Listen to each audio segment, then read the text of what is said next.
How to make a do-it-yourself outdoor winter cat shelter. Okay, you're going to need a few things. A large plastic container with a lid. A smaller plastic container, but you can toss that lid, we don't need it. We're going to turn the small one upside down and put it inside the big one. A plastic flower pot, about 8 inches in diameter, big enough for a cat to fit through basically. And some straw, not hay. You don't want to use hay or towels or blankets or anything like that because that can retain moisture and cause problems, but straw will keep them both warm and dry. You're going to need a marker and a box knife and possibly a Dremel.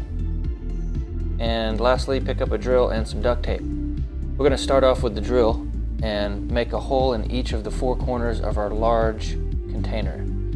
That way, if any water does get in, it has a way to get out. And then we're going to take the water tray part off of our flower pot and save that for later. And then we're going to cut the bottom completely off of the flower pot with a box knife. And now we have the beginnings of our entrance. I think we're going to put it on the front like that. So I'll cut the top completely off of the flower pot. And that's going to leave us with basically just the tonal part, and that's all we really need. We can toss that.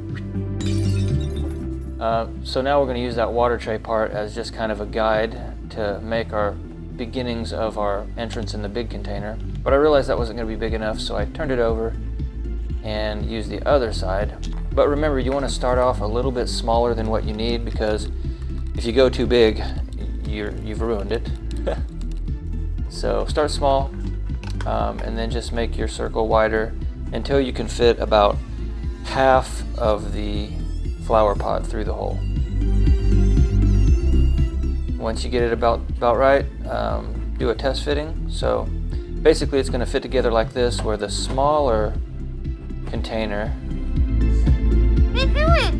is going to be pushing on the flower pot and pushing it out like that, kind of wedging it in there. And there's plenty of room for straw around the sides and top and bottom. So now we're going to take our marker and make a little guide on our small container like this. I'm just going to scooch in right here if you don't mind. No, I don't mind at all, actually. You want to do a few reps? There you go. Nice. But we don't want to cut our hole that big, because then our flower pot can just slide right into the small container. So instead we're going to make a dotted line about a 1/4 inch in. That's what you want to cut on. Basically, it's big enough for the cat to get in and out, but not so big that our system stops working here. Yeah. So you see, the flower pot won't go all the way in. And if it's a little jagged anywhere, you might want to smooth it out with your Dremel. And that should be it. Basically, now it's time to put it together. So we'll start by adding some straw to the bottom of our large container. And you want to add enough to provide plenty of bedding for the animal and plenty of insulation. Then we're going to put our entrance through the hole. It should go about halfway through. And then put the smaller container in, line the holes up, and pat down that bedding a little bit.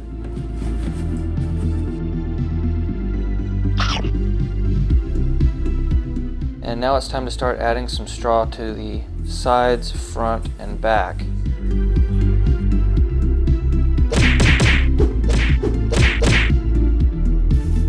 This will provide insulation and trap the cat's body heat in and keep it warm when it's cold.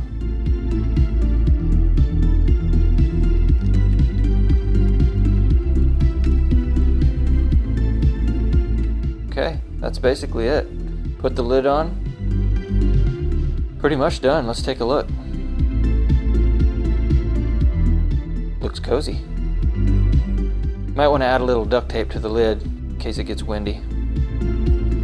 Alright, time for the final inspection. First up we have Rascally Rabbit, who's always first. Rabbit gives it a B+, noting it's a bit drafty. Yeah, there's no door. You're going to just have to deal with that, sorry. Next up, Gray Bee. Gives it 4 out of 5 stars, commenting that it could be roomier. Well, that's true, but to be fair, Gray Baby is a bit chonky.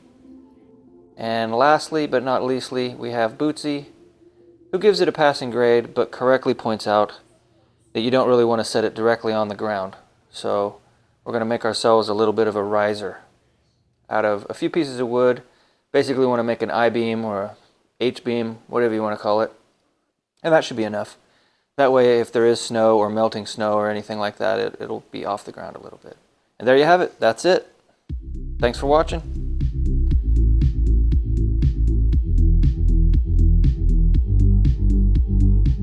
Please like and subscribe. And let me know in the comments if you'd like to see more of these three movie stars in future videos.